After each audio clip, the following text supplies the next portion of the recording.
ذہین اور حساس. ذہین اور حساس لوگوں میں قبض اور بسط کی کیفیت، یہ مختلف سائیکلز ہیں جو آتی رہتی ہیں. کبھی طبیعت میں پشمردگی ہے، دل بجھا ہوا سا ہے، کچھ نا امیدی سی ہے، خود اپنے اوپر اعتماد کی کمی محسوس ہو رہی ہے،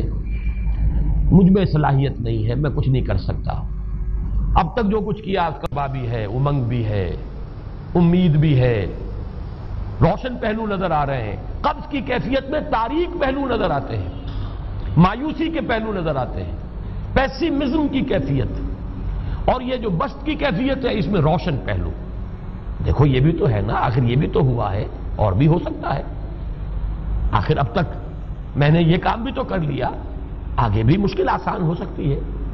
یہ دو کیفیات ہیں قبض اور بسط کی، جن کو کہ صوفیاء کرام نے یہ اصطلاحات، یہ عنوان دیے، قبض اور بسط. جتنی انسان کے اندر حساسیت کی کیفیت زیادہ ہوگی، ذہانت زیادہ ہوگی، اتنا ہی یہ جو ویوز ہیں اس کی ایمپلیٹیوڈ زیادہ ہوتی ہے. کم ذہین انسان ہے، کم حساس ہے، آئیں گے تو صحیح ہے، لیکن یہ کہ وہ ویو جو ہے اس کا ایمپلیٹیوڈ جو ہے اس کے اندر اوپر اور نیچے کی کیفیت زیادہ نہیں ہوگی. لیکن جتنا یہ معاملہ بڑھتا ہے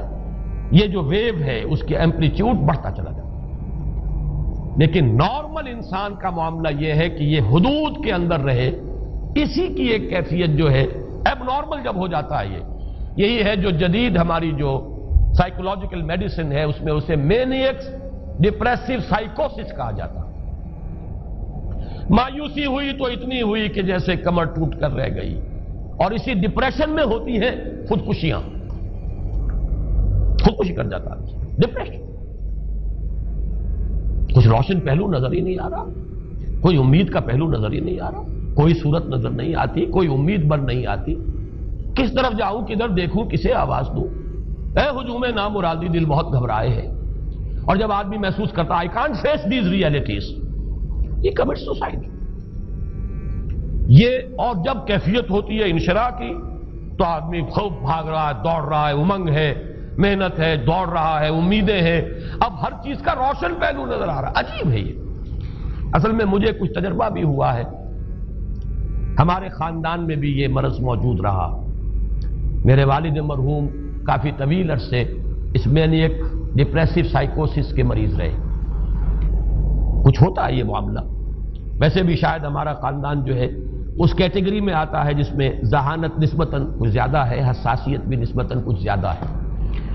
یہ دوسری بات ہے کہ کوئی شخص جو ہے یہ فلسفے کے طور پر اختیار کر لے کہ اپنے آپ کو ڈھیٹ بنا لینا ہے، یہ فلسفہ بھی بن سکتا ہے. لیکن یہ ہے کہ اگر آدمی چھوڑ دے اپنی طبیعت کو تو یہ دونوں کیفیات آتی ہیں. انہی کیفیات میں اگر یہ جو اپورڈ اینڈ ڈاؤنورڈ موومنٹ ہے یہ ایک حد سے نکل جائے تو یہ بیماری ہے مینیک سائیکوسس، مینیک ڈپریسو سائیکوسس. اس میں جب آدمی ہوتا ہے وہ اپر کیفیت میں تو اس کے اندر بڑی عظیمت ہے، روشنی ہے، امید ہے، لوگوں سے گفتگو کر رہا ہے، حق بول رہا ہے، خوب جو ہے محفل کے اندر، اب وہ محفل میں اسے دلچسپی محسوس ہو رہی ہے اور اسے ہر چیز کا روشن پہلو نظر آ رہا ہے، خود اپنے وجود کا بھی روشن پہلو، دوسروں کے وجود کا بھی. دوسروں کی بات میں سے بھی وہ اچھا پہلو تلاش کریں گے، وہ برا پہلو تلاش نہیں کریں گے. جب دوسری کیفیت ہے ڈپریشن کی، ہر ایک کی بات میں کوئی برائی نظر آئے گی،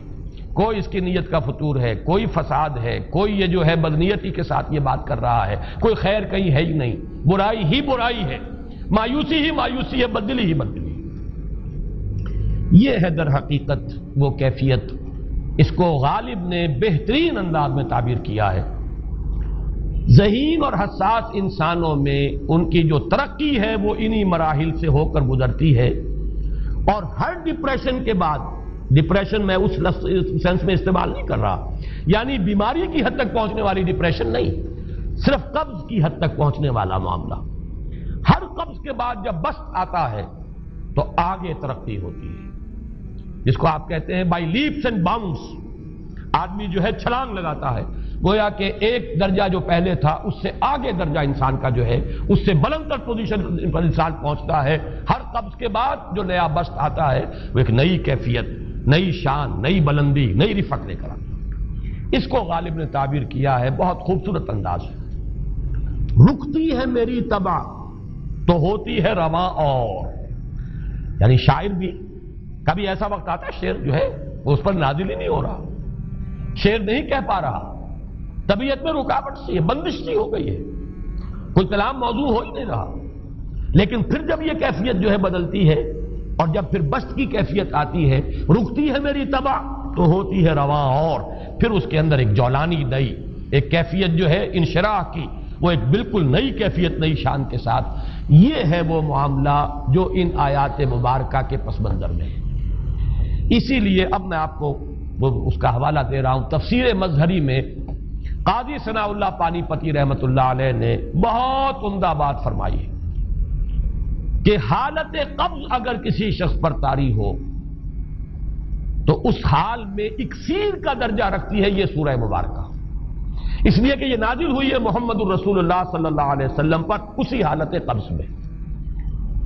وَالضُّحَىٰ وَاللَّيْلِ إِذَا سَجَىٰ مَا وَدَّعَكَ رَبُّكَ وَمَا قَلَىٰ